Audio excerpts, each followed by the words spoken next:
Halo teman-teman, saya Kiki, kembali lagi di channel Alpha Glass.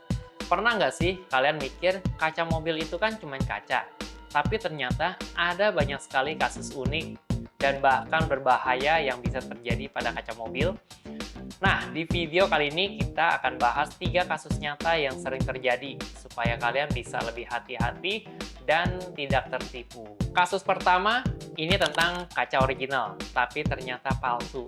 Contohnya pada Toyota Camry ini.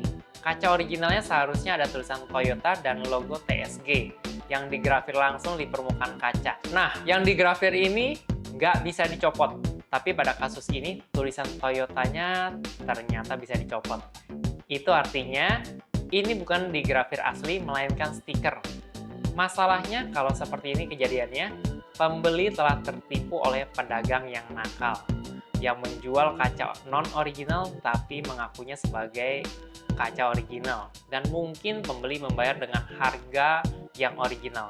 Yang pasti ini bukan penggantian di Alpha Glass. Jadi kalau kalian mau ganti kaca, pastikan tanda grafir logonya asli, bukan stikeran. Dan yang terpenting adalah tempat yang menjual kaca berani menjelaskan merek yang ditawarkannya apa. Seperti di Alpha Glass yang akan menjelaskan merek kaca yang ditawarkan. Kasus kedua, ini soal kaca belakang mobil yang menggunakan kaca tempered, tapi kualitasnya tidak sempurna. Kaca tempered itu kalau pecah, pecahannya akan kecil-kecil dan tidak tajam. Sering disebut pecah jagung. Nah, itu yang aman karena tidak melukai penumpang. Tapi kalau temperednya tidak sempurna atau kualitasnya jelek, pecahannya bisa besar-besar dan tajam. Bayangkan kalau terjadi benturan, serpian itu bisa melukai siapa saja yang berada di dalam mobil. Jadi pastikan kaca mobil kalian menggunakan tempered yang sesuai dengan standar, bukan barang yang abal-abal. Kasus ketiga ini agak ekstrim.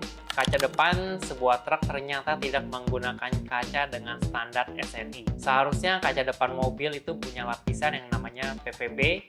Fungsi utamanya adalah menahan pecahan kaca supaya tidak roboh ke dalam saat terjadi benturan. Tapi pada kasus ini, karena tidak ada PVB, kaca langsung roboh dan jatuh ke dalam kabin dan terlihat pecahan kacanya besar-besar.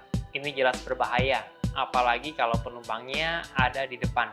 Jadi penting banget untuk memastikan kaca depan mobil menggunakan kaca yang sudah berstandar nasional Indonesia. Kesimpulannya, kaca mobil itu bukan sekedar soal kejernihan pandangan, tapi juga soal keamanan. Selalu cek logo grafirnya, pastikan jenis temperednya benar, dan untuk kaca depan, pastikan sudah ada lapisan PVB serta sesuai standar nasional Indonesia. Jangan tergiur harga murah yang akhirnya bisa membahayakan nyawa.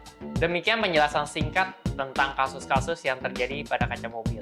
Kalau masih ada pertanyaan atau ada topik yang mau dibahas, langsung tulis di kolom komentar ya. Jadi buat teman-teman yang mau tanya seputar kaca mobil dan mengganti kaca mobil, bisa langsung subscribe channel ini dan follow Instagram kami. Kaca yang terjaga, hati yang lega bersama Alpha Glass.